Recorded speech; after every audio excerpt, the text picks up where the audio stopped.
టెక్కలి నియోజకవర్గం TDP MLA అభ్యర్థి అచ్చెన్నాయుడు గ్రామంలో రిగ్గింగ్ పాల్పడ్డారని వైఎస్ఆర్సీపీ ఎమ్మెల్యే అభ్యర్థి దువ్వాడ శ్రీనివాసరావు ఆరోపించారు.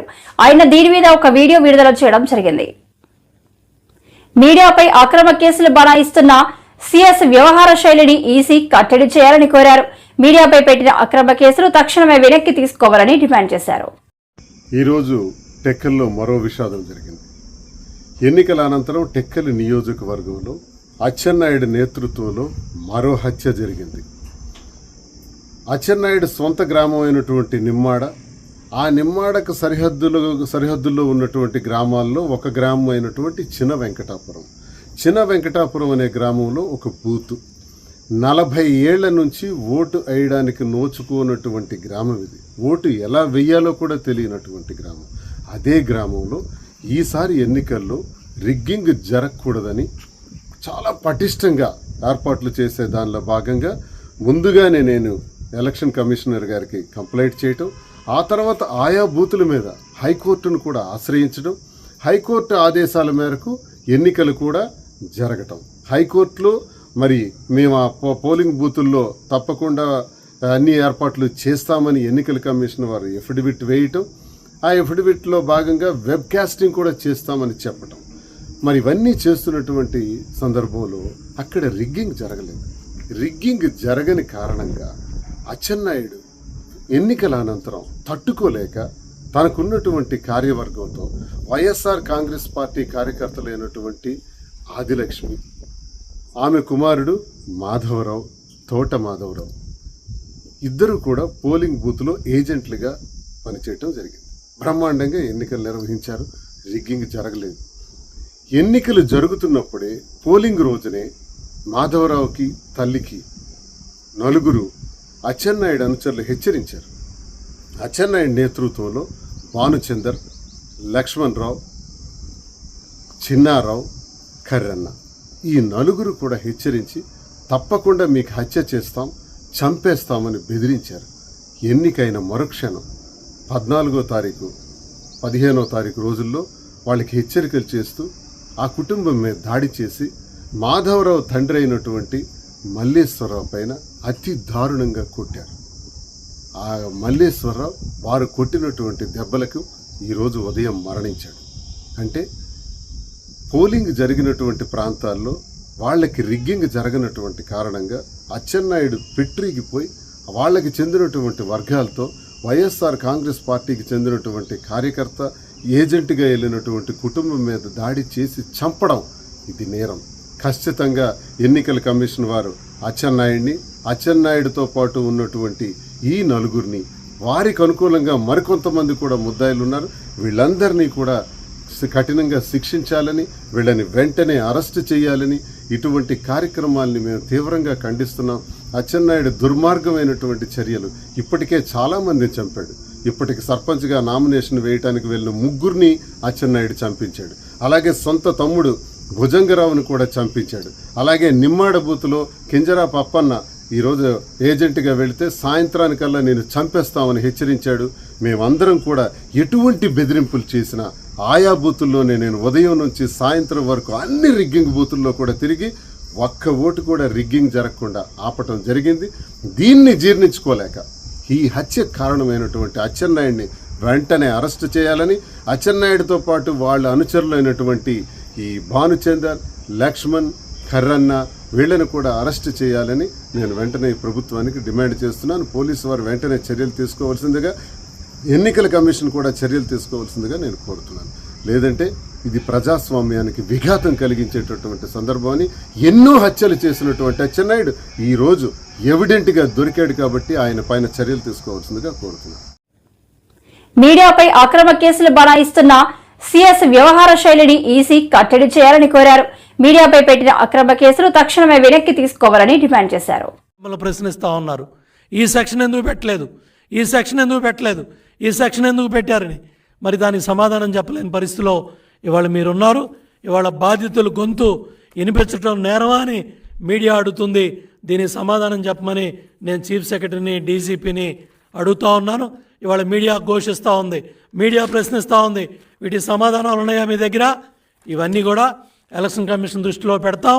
ఇమ్మీడియట్గా ఎవరైతే బాధ్యులైన కంచెలపాలెం పోలీస్ స్టేషన్ అధికారులు, ఎవరైతే స్టేషన్ హౌస్ ఆఫీసర్లుగా ఉన్నారో, ఎవరైతే డీసీపీ కన్సర్న్లో ఇవన్నీ పనిచేశారో దీని మీద విశాఖపట్నం సిపి కూడా స్పందించాలి, వివరణ ఇవ్వాలి. మీరు పెట్టిన చాలా ప్రెస్ మీట్లు ఇదే మీడియా చూపించింది, ఏ సంఘటన జరిగినా చూపించింది. ఆ రోజు రాని ఎఫ్ఐఆర్లో ఈరోజు ఎందుకు వచ్చాయి? ఇది కంప్లీట్గా ఎన్నికల అనంతరం ఓటేయలేదనే కక్షతో అక్కడ పోటీ చేసిన వైసీపీ అభ్యర్థి డైరెక్షన్లో ఈ గొడవ జరిగింది, ఈ దాడి జరిగింది. దాన్ని వేరే పక్కతో పట్టించాలని ఏదైతే చూపించిన మీడియా మీద కక్షగట్టి ఇవన్నీ చేశారు. దీన్ని తీవ్రంగా ఖండిస్తున్నాం. దీని మీద తప్పు చేసిన పోలీసు అధికారుల మీద చర్యలు తీసుకోవాలని కూడా ఇవాళ ఈసీని కోరుతాం, సిట్ అధికారులను కూడా కోరుతాం. అదేవిధంగా మా ఎంపీ అభ్యర్థిగా పోటీ చేసిన కృష్ణదేవరాయలు చాలా స్పష్టంగా చెప్పాడు. మా కాల్ డేటా చూడండి, మేమే అధికారులతో మాట్లాడాం.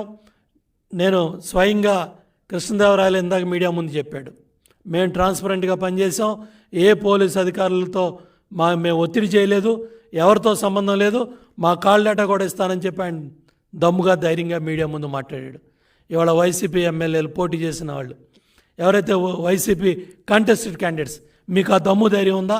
మీడియా ముందుకు వచ్చి, ప్రజల ముందుకు వచ్చి మీ కాల్ డేటా బయట పెడతాం, పరిశీలించుకోండి, యాక్షన్ తీసుకోమని చెప్పే దమ్ము ధైర్యం వైసీపీ ఎమ్మెల్యేలకు కానీ, వైసీపీ పోటీ చేసిన ఎంపీ ఎమ్మెల్యే అభ్యర్థులకైనా ఎవరికైనా మీకు ఉందని నేను అడుగుతా ఉన్నా.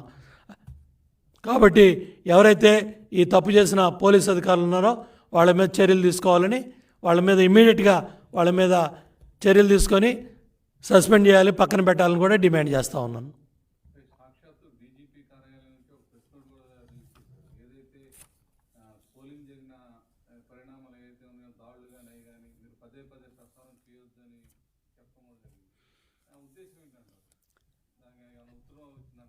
అంటే కావాలని ఇవి తాడేపల్లి ప్యాలెస్లో ధనంజయ రెడ్డి, సజ్జల రామకృష్ణారెడ్డి డైరెక్షన్లోనే చీఫ్ సెక్రటరీ జవహర్ రెడ్డికి వెళ్తూ ఉన్నాయి. జవహర్ రెడ్డి డైరెక్షన్లోనే యంత్రాంగం పనిచేస్తూ ఉంది. మీరు చూడండి, వేసిన బందోబస్తులు కానీ, వేసిన పోలీస్ అధికారులు అందరూ కూడా ఆనాటి డీజీపీ రాజేంద్రనాథ్ రెడ్డి, రఘురామ్ రెడ్డి, ఆంజనేయుల డైరెక్షన్లోనే ఈ పోస్టింగ్స్ అన్నీ జరిగాయి. ఇవాళ బాధితులు సస్పెండ్ అయిన పోలీస్ అధికారులు, కలెక్టర్లు, ఎస్పీలు వాళ్ళు బలైపోయారు. అసలు చేసిందంతా ఈ దుర్మార్గం ఆంజనేయులు, రఘురామ్ రెడ్డి, రాజేంద్రనాథ్ రెడ్డి డైరెక్షన్లోనే ఈ కింద స్థాయి పోలీసు అధికారులంతా కూడా నియమించబడ్డారు. ఇవాళ డీజీపీ కూడా ఈ విధంగా డైరెక్షన్ ఇచ్చి మీడియాని కట్టడి చేయాలనే ప్రయత్నం కరెక్ట్ కాదు. మీకు చేతనైతే లా అండ్ ఆర్డర్ కాపాడండి, ఇటువంటి సంఘటనలు పునరావృతం కాకుండా చర్యలు తీసుకోండి. ఎవరైతే ఇన్సిడెంట్స్ బాధ్యులయ్యారో వాళ్ళ మీద ఎఫ్ఐఆర్లు కట్టండి. ఎవరైతే దోషులు ఉన్నారో మీ కస్టడీలో ఉన్న మీ ఎమ్మెల్యే తమ్ముడు గన్మెన్స్ను వదిలి హైదరాబాద్ వెళ్ళిపోయాడు, పక్క రాష్ట్రాలకు వెళ్ళిపోతే ఏం చర్యలు తీసుకున్నారని ఈ డీసీపీని అడుగుతున్నా, సిఎస్ని అడుగుతున్నా, పోలీస్ యంత్రాంగాన్ని అడుగుతున్నా. అవి చర్యలు తీసుకోకుండా మీరు మీడియా మీద చర్యలు తీసుకోండి, మీడియాని కట్టడి చేయండి, మీడియాని కంట్రోల్ చేయమని లేఖలు రాయటాలు, ఉత్తరాలు రాయటం కూడా సరైనది కాదు. దీన్ని మరొకసారి పరిశీలించమని చెప్పి కూడా కోరుతా ఉన్నాను, వెనక్కి తీసుకోమని చెప్పి కూడా కోరుతున్నాను.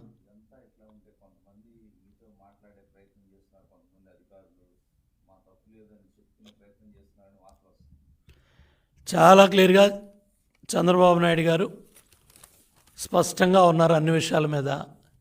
మీరు ఎన్ని డ్యాన్సులు వేసినా, ఎన్ని డ్రామాలు వేసినా, ఎవరు ఎట్లా పనిచేశారు, ఎవరు అంటగాగారు, ఎవరో మీ బాధ్యతలను మరిచి వెన్నెముక లేకుండా ప్రవర్తించారో అందరి డేటా ఉంది పార్టీ దగ్గర. ఓకే. పల్నాడు జిల్లాలో ఓటింగ్ టీడీపీ కనుసన్నల్లో జరిగిందని, వైసీపీ చేస్తున్న ఆరోపణలు వాస్తవం లేదని నర్సరావుపేట టీడీపీ ఎంపీ అభ్యర్థి లావు శ్రీకృష్ణదేవరాయలు చెప్పారు. తన పోలింగ్ రోజున ఎలాంటి హింసను ప్రేరేపించలేదని స్పష్టం చేశారు. చేస్తా ఉన్నారు. దీన్ని సిట్ వారిని కోరుతా ఉన్నాం, మా వైపు నుంచి క్షుణ్ణంగా పరిశీలించండి, మా కాల్ డేటా తీసి పరిశీలించండి, వాళ్ళ కాల్ డేటా మరి అధికారి కాబట్టి అది మీ చేతిలో ఉంటుంది. మా వైపు నుంచి మా కాల్ డేటా, మా చుట్టుపక్కల ఉన్న వారి కాల్ డేటా ఏదైతే ఉందో వాటిని తప్పకుండా తీసి పరిశీలించాలని చెప్పి కోరుతా ఉన్నాం. ఏదైతే ఎస్పీ బిందు మాధవ్ గారి ఫ్యామిలీ పైన ఏ విధంగా ఏదో నిరాధారమైన ఆరోపణలు చేస్తూ ఉన్నారో, ఏదో మాకు వారికి సంబంధం ఉందని, ఇది పూర్తి అవాస్తవం. వారి ఫ్యామిలీ మా ఫ్యామిలీ ఎప్పుడు కూడా కలిసింది లేదు, మాట్లాడింది లేదు, ఎప్పుడు కూడా ఫోన్లో కూడా మాట్లాడింది లేదు. అసలు ఆ మనిషి అనే వారి ఫ్యామిలీ వైపు నుంచి పరిచయం ఉంది కూడా లేదు. అటువంటిది ఆధారం ఏమి లేకుండా ఈ విధమైన ఆరోపణలు చేస్తూ దీన్ని జనంలోకి తీసుకువెళ్ళడానికి ప్రయత్నించడం అనేది చాలా బాధాకరమైన విషయం. దయచేసి కొద్దో గొప్ప ఏమన్నా నిజంగా ఉంటే మాట్లాడితే కరెక్టే, కానీ ఏమీ లేకుండా ఇలా మాట్లాడటం అనేది, మాట్లాడిన దాన్ని సాక్షి పేపరు, సాక్షి టీవీ ఛానళ్ళు విపరీతంగా పబ్లిష్ చేయటం అనేది ఇది తప్పు. దీని గురించి దయచేసి సిట్టు వారిని కోరుతా ఉన్నా. నేను మామూలుగా అయితే ఏదో దీని గురించి తప్పించుకొని చేయొచ్చు, అలా కాకుండా నేనే సిట్టు వారిని లెటర్ రాస్తా ఉన్నా. అయ్యా, మా ఫ్యామిలీ వైపు నుంచి కానీ వాళ్ళ ఫ్యామిలీ వైపు నుంచి కానీ ఏమైనా పరిచయం ఉంటే దయచేసి ఇప్పుడు కాదు, ఈ నెల రోజుల నుంచి కాదు, గడిచిన 4-5 సంవత్సరాల నుంచి ఏమైనా పరిచయం ఉన్నా, ఇప్పుడు నేను కలిసినా, ఇప్పుడు నేను ఫోన్లో మాట్లాడినా దయచేసి అది బయట పెట్టాలని చెప్పి కోరుతా ఉన్నాను. ఇంతకంటే ఓపెన్గా ఎవరు కూడా ఛాలెంజ్ చేయలేరు, అంత ఓపెన్గా నేను ఛాలెంజ్ చేస్తూ ఉన్నాను. రెండోది చెప్తా ఉంది ఏమిటంటే, ఏదో మాకు ఆ రోజు ఎలక్షన్ రోజు పోలీసుల వైపు నుంచి ఇదిగోండి టీడీపీ చెప్పినట్లు ఆడిందని చెప్పి ఏదో కథనం, పల్నాడులో హింసకు పోలీసులే కారణం అని, అట్టడుగున టీడీపీకి సహకారం అని చెప్పి ఒకరోజు ఇలా వివిధ ఆర్టికల్స్ని పబ్లిష్ చేయడం జరిగింది. అయ్యా, మేము ఎలక్షన్స్కి 15-20 రోజుల ముందే దానికి సంబంధించిన ఆఫీసర్స్ అందరికీ కూడా ఎస్పీ గారు, ఐజీ గారు అందరినీ కూడా కలిసి మా వైపు నుంచి ఒక లెటర్ ఇవ్వడం జరిగింది. ఇదిగోండి మేము ఐడెంటిఫై చేసిన ఈ 140 నుంచి 150 సెన్సిటివ్ బూత్స్, ఇది ఓపెన్ లెటర్, ఇదేమి దాచేది కాదు, మీరు చెక్ చేసుకోవచ్చు. ఇది నేను పబ్లిక్గా మీడియాకు కూడా ఇస్తున్నాను, యూ క్రాస్ చెక్ ఇట్. 140 నుంచి 150 బూత్స్ ఉన్నాయి, మొత్తం సెన్సిటివ్ బూత్స్ మా పార్లమెంట్లో. దీనికి సంబంధించి మీరు కొద్దిగా బందోబస్తు అనేది జాగ్రత్తగా చేయాలి అని చెప్పడం జరిగింది. చెప్పినప్పుడు ఇంకో విషయం కూడా చెప్పాం, మేము ఇవ్వటమే కాదు, అటువైపు పార్టీ వాళ్ళు కూడా ఇస్తారు ఒక 140, 150. ఈ 300 బూత్స్ని మీరు సరిగ్గా మ్యాన్ చేస్తే చాలు, ఇక్కడ ఎటువంటి ఇబ్బందికరమైన సంఘటనలు జరగవు, ఎటువంటి వైలెన్స్ జరగదని చెప్పి మేము ఇవ్వటం జరిగింది. ఆ 140, 150 బూతులకు సంబంధించి ఏ విధంగా బందోబస్తు పెట్టారు, ఏదో ఎటువైపు నుంచి చెప్తా ఉంది ఏంటంటే మాకు సంబంధించిన మాకు ఫేవరబుల్గా ఉన్న బూత్స్లో ఏమైనా తక్కువ పెట్టారు, వాళ్ళకి ఫేవరబుల్గా ఉన్న బూత్స్లో ఏమైనా విపరీతంగా పెట్టారని చెప్పి మరొక ఆధారం లేని ఆరోపణలు చేస్తూ ఉన్నాను. దానికి సంబంధించి కూడా ఏదైతే మేము మా బూత్ ఏజెంట్స్ అడగడం జరిగింది, అయ్యా మీరు బూత్లో కూర్చున్నారు, ఈ బూత్లో కూర్చున్నప్పుడు మనకి కొద్దిగా ఇబ్బందికరంగా మనకి అన్ఫేవరబుల్గా ఉన్న బూత్స్ లిస్ట్ ఏదైతే మనము ఇక్కడ సెన్సిటివ్ బూత్స్ అని మనం ఐడెంటిఫై చేసామో ఆ బూత్స్లో ఉన్న సెక్యూరిటీని ఒకసారి మీరు లిస్ట్ ఇవ్వండి అని చెప్పి వాళ్ళు అడగడం జరిగింది. ఎంతమంది ఉన్నారు, ఎంతమంది పోలీసులు ఉన్నారు, ఎంతమంది సిఆర్పిఎఫ్ ఉన్నారని చెప్పి మీరు కావాలంటే చెక్ చేసుకోవచ్చు. ఇది కూడా పబ్లిక్గా నేను పెడతా ఉన్నా, అంటే మా బూత్లో ఏజెంట్స్ కాబట్టి ఇచ్చింది ఒక 5-10% కొద్దిగా అటు ఇటు డిస్క్రిపెన్సీ ఉండొచ్చు, కానీ దాదాపుగా ఇది ఏదైతే నిజంగా అక్కడ సెక్యూరిటీని ఏర్పాటు చేశారో దాని డేటాని ఇక్కడ మా వాళ్ళు చూసిన డేటాని ఇక్కడ పెడతా ఉన్నాం. కాబట్టి దీన్ని కూడా ఒకసారి వెరిఫై చేసుకోండి. దీన్ని వెరిఫై చేసుకున్న తర్వాత మీకు తప్పకుండా అర్థమవుతుంది. ఎందుకంటే దీంట్లో కూడా మేము ఇక్కడ పెదకూరపాటు చూసారంటే దాదాపుగా 20 బూత్లు ఇస్తే దీంట్లో దాదాపు 17 బూతులు ఒక కానిస్టేబుల్నే మేము సెన్సిటివ్ బూత్స్ అని ఐడెంటిఫై చేసిన దాంట్లో 20 బూతుల్లో 17 బూతుల్లో ఒక కానిస్టేబుల్ మాత్రమే పెట్టడం జరిగింది. ఇలా ప్రతి నియోజకవర్గాన్ని ఇచ్చాం, నర్సరావుపేట ఇచ్చాము, అలాగే సత్తెనపల్లి ఇచ్చాం, మాచర్లు ఇచ్చాము, అన్ని బూతులు కూడా. ఇది కూడా ఏదో సీక్రెట్గా ఉంచేది కాదు, ఇది కూడా ఓపెన్గానే మేము పెడతా ఉన్నాం. ఇది కూడా దయచేసి మరొకసారి సిట్ వారిని కోరుతా ఉన్నాం, ఇది కూడా వెరిఫై చేయండి. ఇది కూడా మేము ఇచ్చిన లెటర్కి ఏమన్నా అనవసరంగా ఎక్కువ మీరు అనుకున్న విధంగా మాకు ఫేవర్ చేశారు అనుకుంటే కనుక దీన్ని కూడా దయచేసి బయట పెట్టాలని చెప్పి మేము సిట్ వారిని కోరుతా ఉన్నాం. అలాగే మూడో ఆరోపణ ఏమిటంటే పోలింగ్ రోజు మాకేదో మా కనుసన్నలు ఏదో జరిగింది, మేమేదో చాలా ఇన్ఫ్లుయెన్స్ చేసామనే ఒక ఆరోపణ చేస్తూ ఉన్నారు. దాని గురించి కూడా సిట్ వారిని దయచేసి వెరిఫై చేయమంటా ఉన్నాం. నేను ఐఎమ్ రెడీ టు గివ్ నా ఫోన్ డేటా ఇవ్వడానికి నేను రెడీ, కావాలంటే నా డివైస్ ఇవ్వడానికి కూడా రెడీ. మా వైపు నుంచి ఏ విధమైన ఏ ఆఫీసర్కైనా ఏ స్థాయి ఆఫీసర్కైనా ఫోన్లు చేసి మా వైపు నుంచి మేమేమన్నా అన్డ్యూ రిక్వెస్ట్, అడగకూడని రిక్వెస్ట్లు ఏమైనా అడిగితే తప్పకుండా దాన్ని బయట పెట్టాలని చెప్పి సిటీ వారిని కోరుతా ఉన్నాం. నా వరకే కాదు, నా చుట్టుపక్కల ఆ రోజు ట్రావెల్ చేసిన వారి అందరికీ కూడా మీరు దయచేసి కాల్ డేటా రికార్డ్ చేయండి, తీసుకొని వాటిని వెరిఫై చేసి ఇవన్నీ కూడా బయట పెట్టాలని చెప్పి కోరుతాం. వచ్చే నెల 9వ తేదీన ఉదయం 9 గంటలకు సీఎంగా మరోసారి జగన్మోహన్ రెడ్డి విశాఖలోనే ప్రమాణ స్వీకారం చేస్తారని వైవీ సుబ్బారెడ్డి అన్నారు. ఈ నెల 13న జరిగిన పోలింగ్ లో పెద్ద ఎత్తున మహిళలు, వృద్ధులు, గిరిజనులు వైసీపీకి ఓటు వేశారు అని అనుకున్నారు. మైనారిటీసు, ఎస్సీసు, బీసీసు, మరీ ముఖ్యంగా దళితులు, గిరిజనులు, మహిళలు అయితే అసలు మార్నింగ్ 7 గంటల నుంచి మధ్యాహ్నం 2 గంటల వరకు కూడా అధికారులు సరైన ఏర్పాట్లు చేయకపోయినా ఎండను కూడా భరిస్తూ నిలబడ్డారంటే అది వాళ్ళు గౌరవ ముఖ్యమంత్రి జగన్ రెడ్డి గారి పట్ల చూపిస్తున్న ఆదరణ, కృతజ్ఞత. ఆయన్ని మళ్ళా ఒకసారి ఆయన తీసుకొచ్చుకుంటే మనకి ఈ విధంగా ఏవైతే పథకాల వల్ల లబ్ధి చేకూరుతుందో అవన్నీ కూడా రాబోయే రోజుల్లో వస్తాయనే నమ్మకం అదే నిదర్శనం. మేము ఎప్పటి నుంచో భావించినట్టుగానే గత 5 సంవత్సరాల్లో మా గౌరవ ముఖ్యమంత్రి జగన్మోహన్ రెడ్డి గారి పాలనలో సంక్షేమ కార్యక్రమాల వల్ల డైరెక్ట్గా కుటుంబాలలో మేలు జరిగిన దానికి మరీ ముఖ్యంగా మహిళలు, వృద్ధులు చూపించిన కృతజ్ఞతకు నిదర్శనమే మొన్న 13వ తారీఖు జరిగిన పోలింగ్ సరళి గమనిస్తే అర్ధరాత్రి 11:30, 12 వరకు కూడా మార్నింగ్ 7:30 నుంచి మహిళలు, మరీ ముఖ్యంగా వృద్ధులు, వికలాంగులు వచ్చి ఓట్లేసిన తీరు చూస్తేనే ఆ రోజే తెలిసిపోయింది రాష్ట్ర ప్రజలందరూ కూడా ఏ విధంగా గౌరవ ముఖ్యమంత్రి జగన్మోహన్ రెడ్డి గారి పట్ల, వైఎస్ఆర్ కాంగ్రెస్ పార్టీ పట్ల ప్రజలు ఆదరణ చూపబోతున్నారు. దానికి నిదర్శనం రేపు తప్పకుండా 4వ తారీఖు జరగబోయే ఓట్ల లెక్కింపులో వైఎస్ఆర్ కాంగ్రెస్ పార్టీ అభ్యర్థులు వన్ సైడ్ అత్యధిక శాతం 175 మందికి అత్యధిక శాతం 150 పైనే వస్తాయని మా గౌరవ ముఖ్యమంత్రి గారు చెప్తున్నారు. తప్పకుండా అక్షరాల నిజమవుతుంది. ప్రజలు ఆశిస్తున్నారు.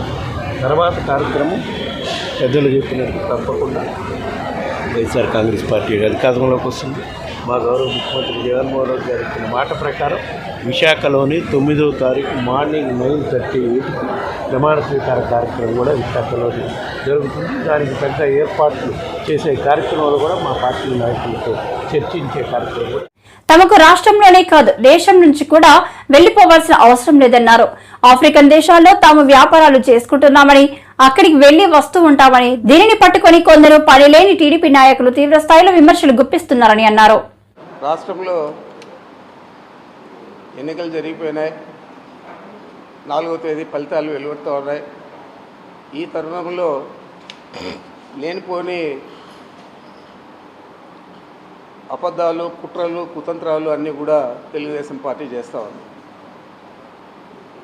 మొన్నటి రోజేమో ఆయన ట్విట్టర్లో ఆయన సొంత ఖాతాలో పెట్టాడు లోకేష్ బాబు. ఈ తిక్క లోకేష్ పెద్దిరెడ్డి వెహికల్స్లో ఇతర దేశాలకు తరలిస్తారు, వీటిలో వేల కొద్ది డబ్బు వజ్రాలు తరలిస్తున్నారు. ఈ ట్విట్టర్లో ఆయన పెట్టినది ఆయన సొంత ఖాతాలో పెట్టాడు. మరి నిజంగా ట్విట్టర్లో ఆయన చెప్పే ముందు వాస్తవాలు గమనించాలా లేదా?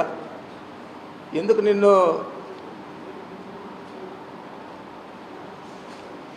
ప్రజలందరూ కూడా లోకేష్ పప్పు అని ఎందుకు పిలుస్తూ ఉన్నారంటే దీన్ని చూస్తేనే అర్థమవుతుంది. ఏదైనా కస్టమ్స్ ఉంటుంది, బండ్లు లోడ్ అయ్యేటప్పుడు కానీ అక్కడ ఆఫ్రికాలో పోర్ట్ వచ్చి దారుసలాంలో అక్కడ చెక్ చేస్తారు, ఇక్కడ చెక్ చేస్తారు.